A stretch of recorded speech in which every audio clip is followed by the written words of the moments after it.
Assalamualaikum warahmatullahi wabarakatuh. Innal hamdalillah nahmaduhu wa nasta'inuhu wa nastaghfiruh wa na'udzu billahi min shururi anfusina wa min sayyiati a'malina. May yahdihillahu fala mudilla wa may yudlilhu fala hadiya lahu. Asyhadu an la ilaha illallah وأشهد أن محمد رسول الله الذي بلغ الرسالة وأدى الأمانة ونصح الأمة وجاهد في الله حق جهاده حتى أتاه اليقين. اللهم صل وسلم على سيدنا محمد وعلى آله وصحبه أجمعين. أما بعد. Puja dan puji kita ucapkan kepada Allah Subhanahu wa taala. Selawat dan salam kepada junjungan alam yang telah mengeluarkan mutiara-mutiara indahnya kepada kita sekalian. Saudara-saudara rahimakumullah. Pada malam yang berbahagia ini masuklah kita kepada hadis yang kedua, hadis yang agak panjang sedikit. Disebut dengan hadis Jibril. Hadis ini seperti Al-Fatihah. Kenapa seperti Al-Fatihah? Al-Fatihah itu mengandung syariat, hakikat, thariqat, ma'rifat. Demikian juga dengan hadis ini. Semua permasalahan yang ada terkumpul pada hadis ini. Maka dikatakan dengan ummul hadis, induknya hadis. Induknya hadis adalah hadis Jibril. Tentang Jibril alaihissalam bertanya kepada Rasulullah SAW untuk mengajarkan para sahabat tentang Islam.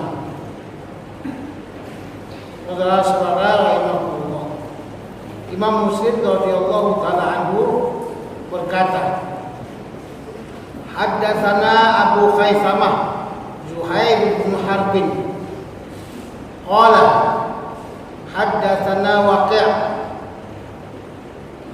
an Kahmas an Abdullah bin Buraidah an Yahya bin Ya'mar wa haddatsana Ubaidullah bin Mu'ad al-Anbari haddatsana Abi qala haddatsana Waqi' qala haddatsana Kahmas an Yahya bin Ya'mar radhiyallahu anhu an Abdullah radhiyallahu anhu qala Ya'mar bin Yahya kana awwalu man qala fil qadari bil basrati Mu'adz kana awwalu man qala fil basrah bil qadari Ma'bad al-Juhani. Fantalaqtu ana wa Abdurrahman hajaini mu'tamaraini wa ufiqa lana Abdullah ibn Umar ibn Khattab radhiyallahu anhu wa qulna law laqina ahadan min ashabi Nabi sallallahu alaihi wasallam la sa'alna ma fa'alahu min alladhina yatafakkaruna al-ilma. Daripada Abu Khaythamah Zuhair bin Harbin berkata, ia menceritakan kepada kami Waqi'. Waqi' ini gurunya Imam Syafi'i yang pernah kita dengar, syaqautu ila Waqi'in an su'il hifzi wa arsyadani bi antarkil ma'asi bi anna al-hifza fadlu min illahi wa fadlu la yuqdi asi. Aku telah menyatakan tentang keburukan hafalan, maka ditujukan oleh guru Waqi' agar meninggalkan maksiat. Karena hafalan itu adalah keistimewaan dari Allah Subhanahu wa taala, dan keistimewaan itu tidak akan diberikan kepada orang yang ahli maksiat. Jadi ceritanya Imam Syafi'i terlihat dia terlihat perempuan, yang perempuan itu punya paha terbuka sedikit, disebabkan oleh angin. Tiupan angin membuatkan pahanya terbuka. Terlihat Imam Syafi'i, namanya terlihat. Apa namanya?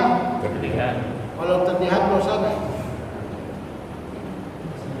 Ada orang bukan terlihat, memang dilihatnya. Nah, cara bagaimana supaya hafalan kita kuat, tidak lain dan tidak bukan menjauhkan maksiat dari diri kita. Semakin banyak maksiat yang ada pada diri kita, semakin banyak kita lupa. Kenapa sih Imam Bukhari punya hafalan kuat? Kenapa sih ulama-ulama punya hafalan kuat? Karena mereka orang-orang yang menjauhkan maksiat yang telah dilarang oleh Rasulullah Shallallahu Alaihi Wasallam. Jadi waqi'ah ini mengatakan haddatsana. Saya telah mengatakan kepada kita semuanya, Imam Muslim radhiyallahu anhu, ya, Imam Muslim radhiyallahu anhu membedakan antara akhbarona dan haddatsana.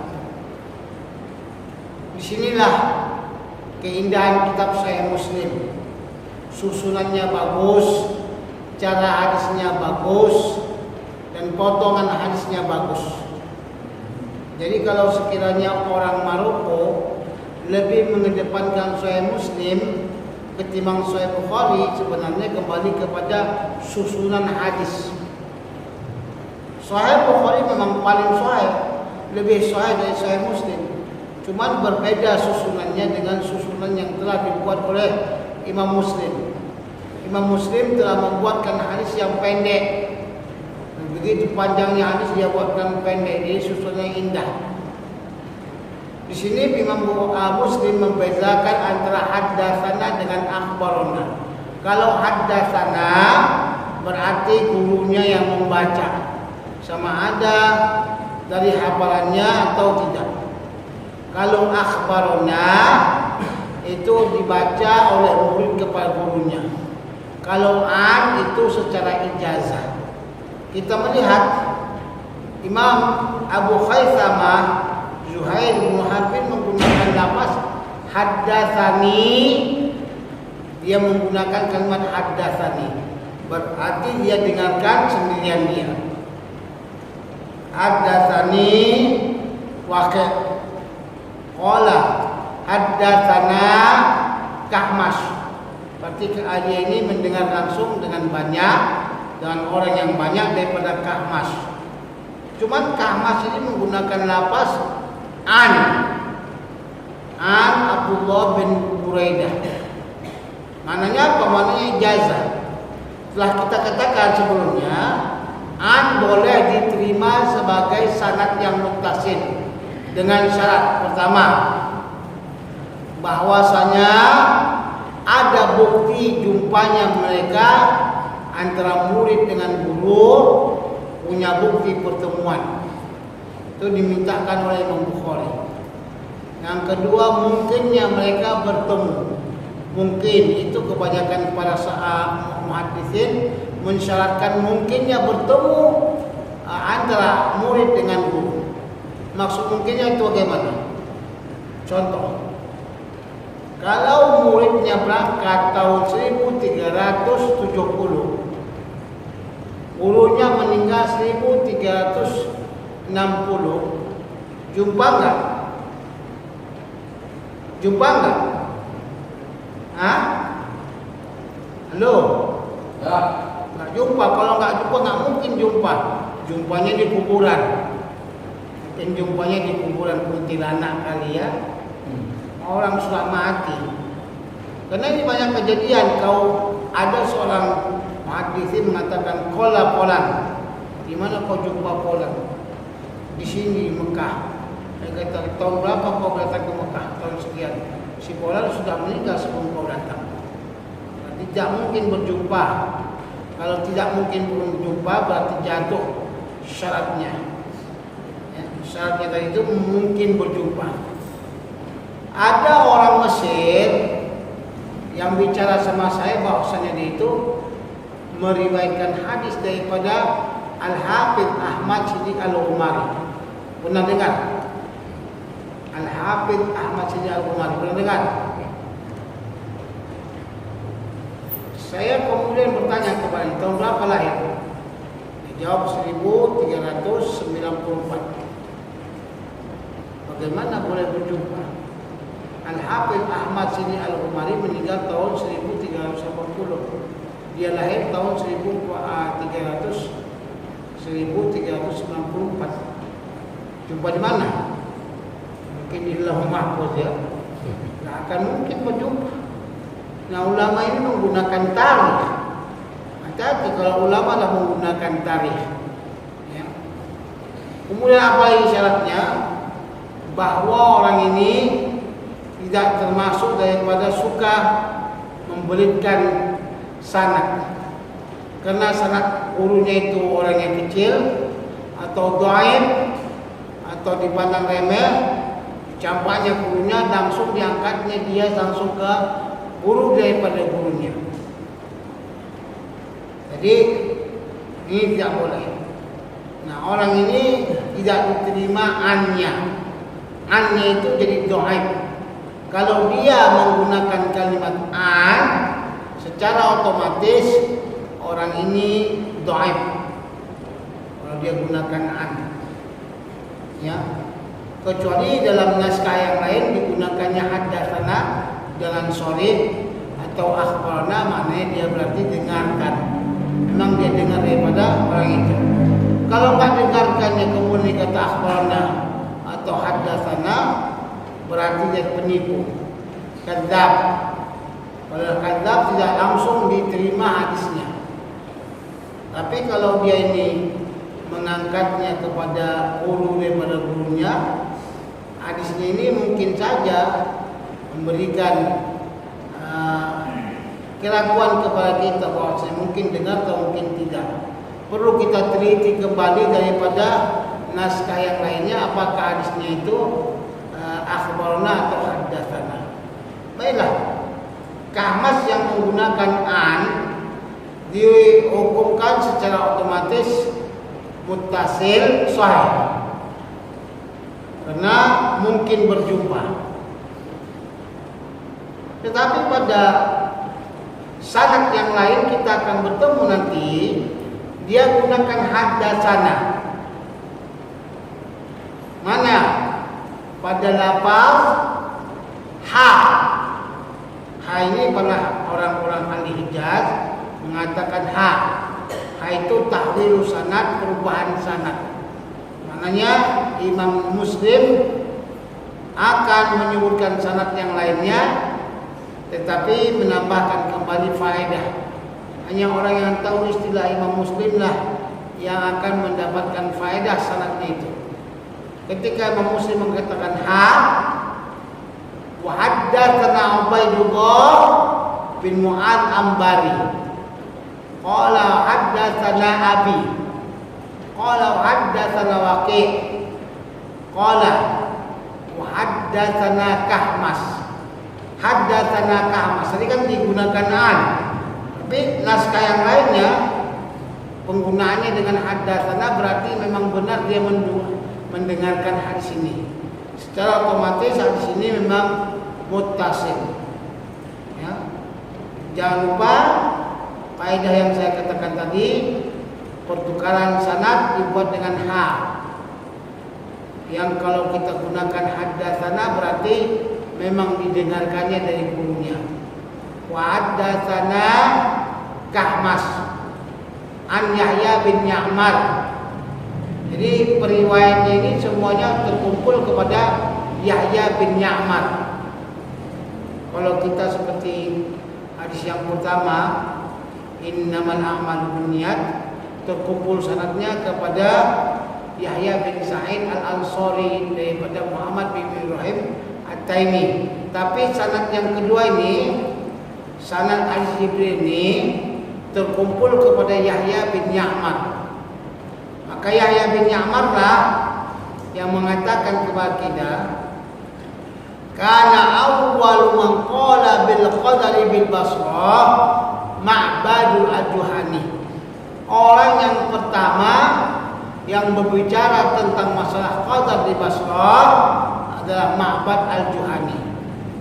Yang hadis ini telah dikeluarkan oleh Imam Muslim, telah dikeluarkan oleh Imam Tirmidzi, telah dikeluarkan oleh Imam Nasa'i, Ibnu Majah dan Imam Ahmad radhiyallahu anhu. Status hadis ini sahih. Riwayatnya daripada Umar bin Khattab radhiyallahu anhu. Ada lagi yang lain selain itu, yaitu riwayat Abu Hurairah. Berada pada kitab Sahih Bukhari, agak pendek sedikit dipotong, bahwasanya Imam Bukhari meriwayatkan kepada Abu Hurairah tentang perdatangan Jibril bertanya tentang iman, Islam dan ihsan. Dalam riwayat yang lain didahulukan iman baru Islam. Sementara dalam riwayat ini didahulukan iman Islam baru iman. Oke, ini tentang masalah riwayat. Dan sebagaimana saya katakan, kedudukan hadisnya ini adalah sahih. Ya. Apa kata Yahya bin Ya'mar? Kana awwalu man qala bil qadari bil Basrah Ma'bad Al-Juhani. Orang yang pertama sekali bicara tentang qadar di kota Basrah Ma'bad Al-Juhani. Ma'bad Al-Juhani ini pernah duduk mengaji sama Hasan Al-Basri. Coba bayangkan, siapa Hasan Al-Basri? Kalau mereka orang-orang Basrah mengatakan sebaik-baik tabi'in adalah Hasan Al-Basri, karena dia itu telah pernah dibesarkan oleh Ummul Mukminin Ummi Salamah. Itulah Hasan Al-Basri, orang yang warak sekali. Kedua daripadanya Ma'bad Al-Juhani yang lebih cenderung kepada Qadariyah. Apa yang dikatakan dengan Qadariyah? Yaitu satu jemaah yang lebih cenderung mengatakan qadarnya Allah itu tidak ada, ketetapan Allah itu tidak ada. Kejadian-kejadian yang ada di permukaan bumi ini terjadi dengan sendirinya. Wa amrul unuf, perkara yang terjadi begitu saja. Kalau bahasa kita apa namanya itu? Kalau orang terjumpa, terpukul begitu, tanpa ada awalan. Jadi mereka adalah orang-orang yang mengingkarkan qadar, maka dikatakan qadariyah. Karena mereka orang yang mengingkarkan qadar, bahwasanya Allah punya qadar. Allah Subhanahu wa taala telah menentukan hambanya, maka mereka dikatakan qadariyah. Sama seperti Wahabi. Wahabi ini karena mereka cenderung kepada Muhammad bin Abdul Wahab, maka dibuatlah Wahabi. Kenapa enggak dikatakan Muhammadiyah? Muhammadiyah adalah terlalu banyak. Supaya gerakan ini terkenal, maka dibuatkanlah Wahabi. Sakit kuping orang dengarkan di Wahabi, karena begitu kotornya mereka dengan cara pembunuhan. Dibunuhnya ulama-ulama. Orang Arab ketika azan menambahkan Sayyidina, asyhadu anna Sayyidina Muhammad Rasulullah, dibunuhnya. Kalau tahiyat pakai Sayyidina, dibunuhnya. Tak boleh. Ancaman kita ini bukan firaq-firaq yang lain. Ancaman di mata kita yang paling bahaya itu adalah Syiah dan Wahabi. Wahabi ini adalah golongan yang radikal, yang mengkafirkan orang, yang membid'ahkan orang.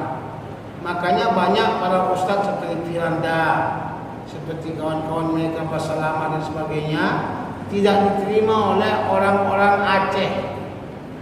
Jadi saya bertanya, kapan lagi di Medan ini seperti orang Aceh? Orang Aceh tidak akan mau terima Wahabi yang begitu keras, notabene radikal. Buat Maulid Nabi bid'ah, wa Islamiyah bid'ah, buat apa lagi? Buat tahlilan bid'ah. Masuk pula Wahabi yang Jawa itu bid'ah, bukan bid'ah. Ini kalau ditanya marobuka bid'ah, Oma Nabi buka bid'ah, mereka diberikan karena mereka membaca hadis dari teksnya saja tanpa mengumpulkan hadis-hadis yang lainnya. Itu kesalahan mereka. Dan mereka memaksakan pemahaman mereka kepada orang lain. Nah ini qadariyah ini juga termasuk orang bahaya. Kenapa dikatakan qadariyah bahaya? Ini kebanyakannya adalah orang-orang yang membezakan antara agama dengan undang-undang pemerintahan. Orang yang mengatakan tidak ada itu takdir. Kita akan membacakan masalah takdir. Ada qada, ada qadar. Ada qada, ada qadar. Apa yang dikatakan dengan qada? Apa yang dikatakan dengan qadar? Yang dikatakan qadar apa? Penentuan. Allah tentukan si fulan mati begini. Allah tentukan si fulan hidup begini. Allah menjadikan si fulan begini. Itu namanya qadar. Qada pelaksanaan atau kejadian yang telah ditentukan tadi. Ketika Allah mengatakan ditentukannya si fulan mati ditabrak mobil, maka orang itu mati tabrak mobil, maka itu pada qada. Sudah tahu bedanya? Sudah? Kalau orang tanya apa bedanya qada dan qadar? Qada itu pelaksanaan. Qadar itu penentuan Allah. Kalau kata si fulan akan naik kelas, rupanya dia naik kelas. Nah, naik kelasnya itu kata qada. Dan ini kita percayai, wajib dipercayai. Qadar wajib kita percayai. Kenapa wajib kita percayai? Ya, karena memang ada dari Allah. Andaikan Allah tidak punya qadar, berarti ada perkara yang tidak Allah ketahui sebelum terjadinya sesuatu itu. Contoh, Allah sudah tentukan anak kamu perempuan, maka Allah mengetahui anak kamu perempuan. Itulah dia. Dan banyak daripada Al-Quran dan hadis yang menetapkan tentang qadar Allah. Ada seorang ulama tafsir namanya Jamakhsyari. Nah, dengar. Jamakhsyari punya kitab Al-Kasyaf. Dia itu orang Mu'tazilah, Qadariyah yang tidak percaya takdir. Mereka mengatakan qadar tidak ada. Jadi kawin dengan ahli sunnah wal jamaah. Kata istrinya, bang, sudah selesai satu ronde, kita buat 2 ronde, mau gak bang? Mau? Dibuat 2 ronde, jimat mereka 2 ronde. Bang, sudah selesai 2 ronde, 3 ronde mau gak bang? Mau? 3, 4, 5, mau gak bang? Mau? Wah hebat, orang Arab hebat itu. Makan daging aja, makan makanya hebat-hebat. Itu terkenal pula hajar jahanam. Apakah itu hajar jahanam katanya? Tahu hajar jahanam? Hajar jahanam yang membuat kita masuk ke neraka jahanam. Itulah hajar jahanam. Sampai kepada yang kali kelima, istrinya bertanya, bang mau lagi nggak ke-6? Mau, hati mau saja, tapi saya nggak sanggup. Tapi abang ada qadarnya. Iya, hati mau tapi nggak sanggup. Macam mana lah katanya? Keluarkanlah takdir abang, keluarkanlah qadar abang. Nggak bisa. Akhirnya ini Jamakhsyari bertobat. Dia tinggalkan pemahaman qadariyah. Kenapa? Karena datangi dikawini dengan seorang perempuan yang pintar, ya. Berkeinginan tapi nggak sanggup. Pernah kejadian di Jerman, seseorang ilmuwan pintar betul, IQ-nya tinggi, hebat. Ketika IQ-nya tinggi, orang puji dia, Orang mengatakan kehebatannya, tiba-tiba lahirlah anaknya yang bodoh. Lahir anaknya yang mukanya sama aja itu, apa namanya? Orang yang lahir itu mukanya hampir sama. Orang Cina, orang Indonesia sama mukanya. Sindrom atau apa? Otis. Hebdon apa? Otis. Penyakit? Otis. Otis. Anaknya ini penyakit otis, agak goblok. Nggak dikatakan agak goblok, ya goblok betul. Akhirnya ayahnya malu. Tengok ya, pengaruh kepada kita nggak percaya takdir. Ketika ayahnya malu, maka dibunuhnya anaknya dan dibunuhnya dirinya. Kenapa? Karena dia percaya dia mampu menjadikan anak itu pintar, dan nggak percaya dengan takdir Allah. Walaupun bagaimana pintarnya dia, tidak akan menurunkan kepintarannya. Pernah kejadian di kampung saya, seorang wanita yang selalu kalau kita katakan membantu wanita lain untuk bersalin bidang. Banyak orang selamat dibuatnya. Berapa banyak orang selamat dibuatnya. Bahkan mungkin saya ini pun dia yang menerimanya. Banyak orang selamat. Tapi ketika anaknya melahirkan, meninggallah anaknya dan hiduplah cucunya itu. Anaknya meninggal, gak mampu dia tolong. Padahal dia bidang yang hebat, bidang yang terkenal. Tak mampu dia tolong anaknya. Yang hidup cuma cucunya, sekarang sudah besar. Pertanyaannya, kalau kita nggak percaya takdir, ya kita akan merasa jengkel. Orang lain kok bisa hidup, anak saya kok mati. Maka akhirnya sampai sekarang dia itu tidak mau menerima persalinan orang lagi, karena jengkel. Tapi kalau kita percaya, yakin dengan takdir Allah, apa yang kita buat, semua ketentuan Allah, yang penting kita sudah berusaha. Itu takdir Allah Subhanahu wa ta'ala.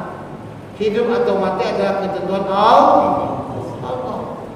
Kita hanya menerima.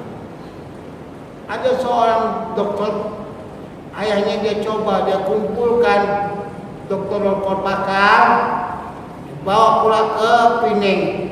Dia kumpulkan orang-orang pakar untuk mengobat ayahnya. Mati juga. Tidak akan mampu mengeluarkan diri kita dari takdir Allah. Tidak mampu untuk mengeluarkan diri kita kepada takdir Allah. Seperti pada zaman sekarang ini, takdir Allah itu apa? COVID-19. COVID-19 itu takdir Allah. Ada orang yang bodoh yang mengatakan, tentu apa takut sama COVID? Takut sama Allah saja. Itu orang goblok. Goblok secara agama, goblok secara kesehatan. Kenapa gitu? Kita takut sama Allah, kita mendekat. Kita takut sama makhluk Allah, kita menjauh. Takut nggak kita sama singa? Takut nggak? Kalau nggak takut, silahkan masuk ke kandangnya. Kalau nggak jadi tulang. Berharga sedikit. Di Sumatera dipanggil tulang, tulang. Jadi berharga sedikit. Kenapa? Karena dibuat sop. Tapi kalau dia pergi di Jawa lebih berharga karena dilupakan dia panggilannya mas. Mas sekarang harganya tinggi. Jadi kita takut sama singa bukan karena kita nak datangkan singa. Tak. Kita takut sama singa, kita jauhkan singa. Kita jauhkan singa, kita selamatkan diri kita. COVID-19 juga begitu, takut kita COVID, kita jauhkan COVID dengan protokol yang ada, mencuci tangan, menggunakan masker dan sebagainya. Memang kita takut dengan Allah, tapi kita mendekatkan diri kepada Allah. Setelah takut-takutnya kita sama Allah, kita dekatkan diri sama Allah. Takut kita sama COVID, kita menjadikan berbagai macam protokol untuk keselamatan kita. Itu. Jadi ada katanya ngapain takut sama COVID? Itu kan makhluk Allah. Syirik yang dikatakan. Udah masuk aja untuk kandang buaya dan dimakannya sekaligus. Itu orang bodoh itu. Ini ada takdir. Percaya kita dengan takdir. Dalam satu riwayat dalam Musasal Qabduliyah pegang jenggot, Rasulullah pegang jenggot. Dia kata amantu bil qadari khairihi wa syarrihi wa murrihi. Saya percaya dengan takdir Allah yang baik dan buruk, yang pahit dan yang manis. Maknanya apa? Ada takdir, kalau yang takdirnya itu buruk kita terima juga. Ada takdirnya itu baik kita terima juga. Jangan yang baik aja kita terima. Wah, masya Allah datang banyak rezekinya terima. Alhamdulillah ya Allah, terima kasih banyak ya Allah. Kau sayang sama aku ya Allah. Tiba-tiba dia dicoba oleh Allah dalam berbagai macam cobaan. Dia mengatakan, kenapa Tuhan begini? Kenapa Tuhan begini? Apa nggak sayang sama saya? Salah.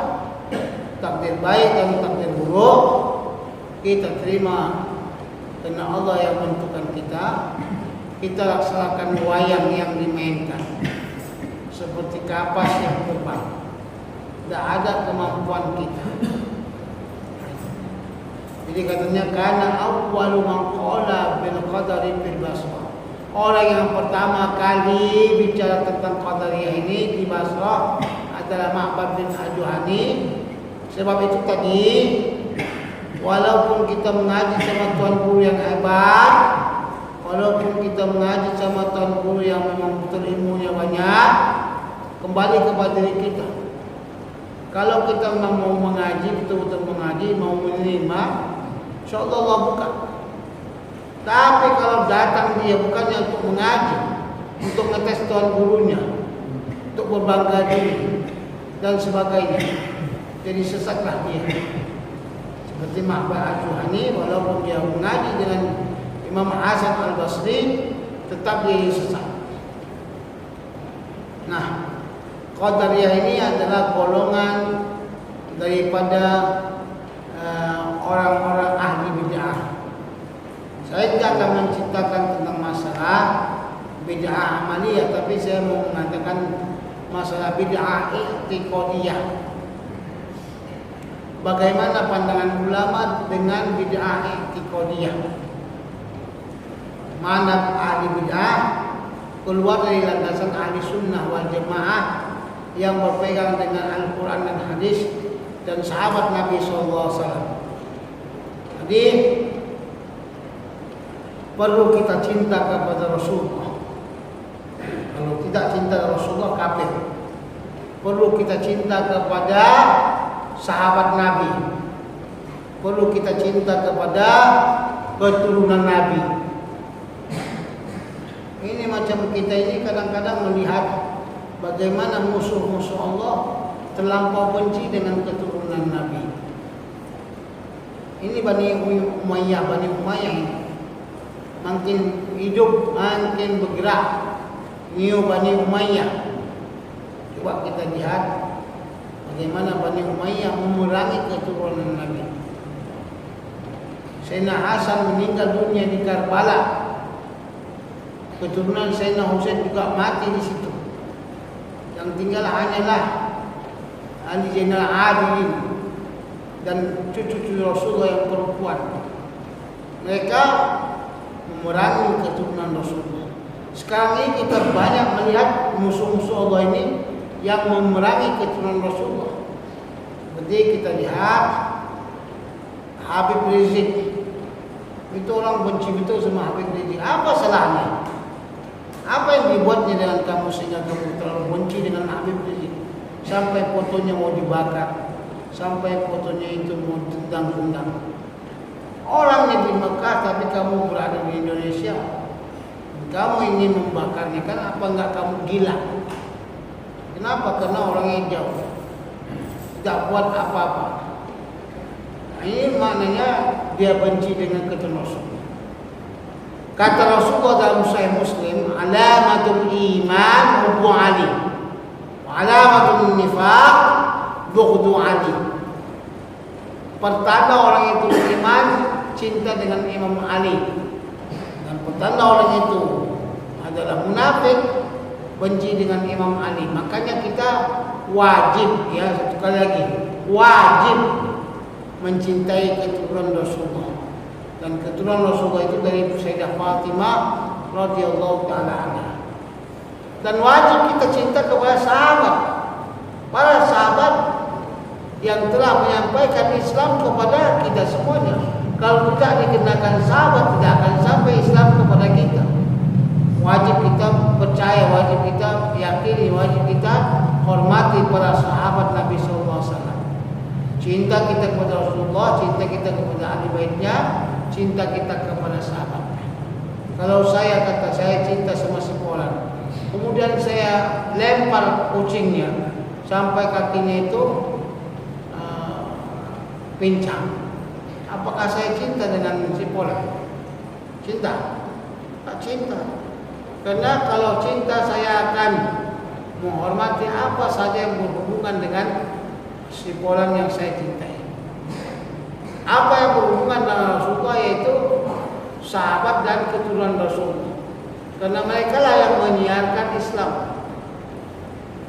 Maka kita wajib, tanda orang Islam itu yang benar, yang ahli sunnah, cinta dia kepada sahabat, cinta dia kepada keturunan Rasulullah SAW. Masuk di kalangan para ulama perkataan Imam Syafi'i radhiyallahu taala. Apa kata beliau? Lau kana hubbu Muhammadin, kalau disebabkan cintanya kepada Nabi Muhammad wa ali Muhammadin, dan kepada keluarga Muhammad, ya, kepada keluarga Nabi Muhammad, disebut dengan golongan orang-orang yang Syiah terlampau, maka saya orang Syiah terlampau. Maka maknanya itu wajib kita cinta dengan keturunan Rasulullah, disuruh oleh Allah Subhanahu wa taala.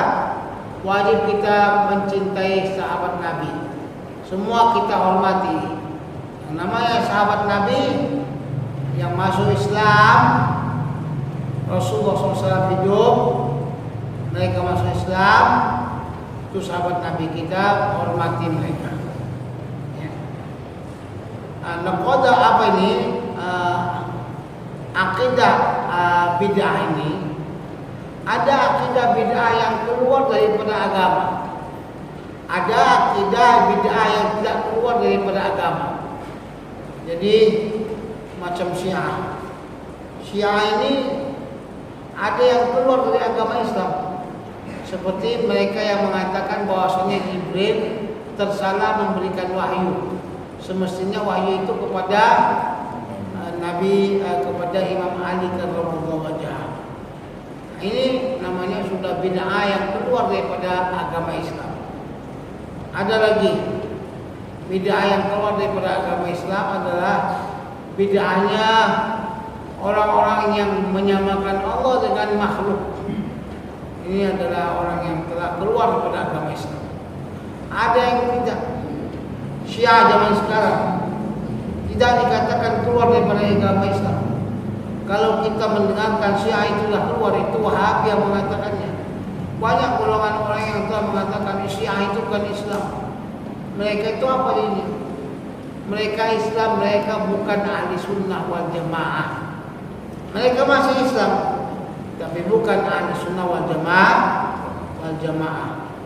Coba di antara bid'ah mereka mukul badan pada Asyura sebentar lagi. Itu bid'ah mereka. Mengkafirkan itu? Tidak. Ya, tidak mengkafirkan. Meletakkan batu di kening kalau mau sholat tidak mengkafirkan. banyak hal yang tidak mengkafirkan. Jadi jangan kita katakan kafir, mereka ini masih Islam tapi tidak termasuk ahli sunnah wal jamaah, keluar daripada ahli sunnah wal jamaah. Yang mengatakan mereka itu bukan Islam adalah Wahabi. Kita aja pun dikatakan kafir. Asalkan kita bertawasul, kafir.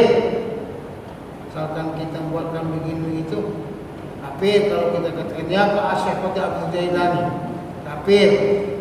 Ini perbuatan daripada orang-orang Wahabi.